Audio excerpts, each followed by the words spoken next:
Ćao, pozdrav svima, idemo u otvaranje Genesis Impact peka. Lepo peka.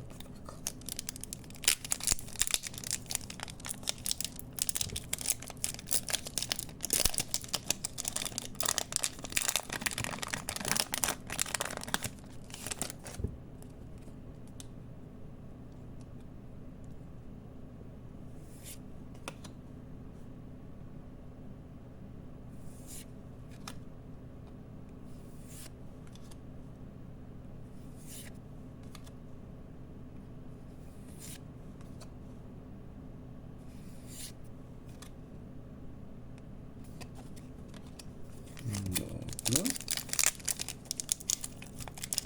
Ovdje se samo nadamo collateral rare karta.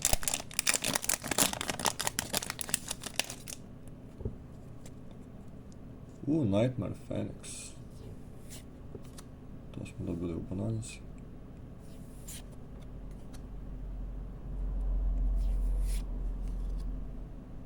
Bottomless Trap Hole. Very good card.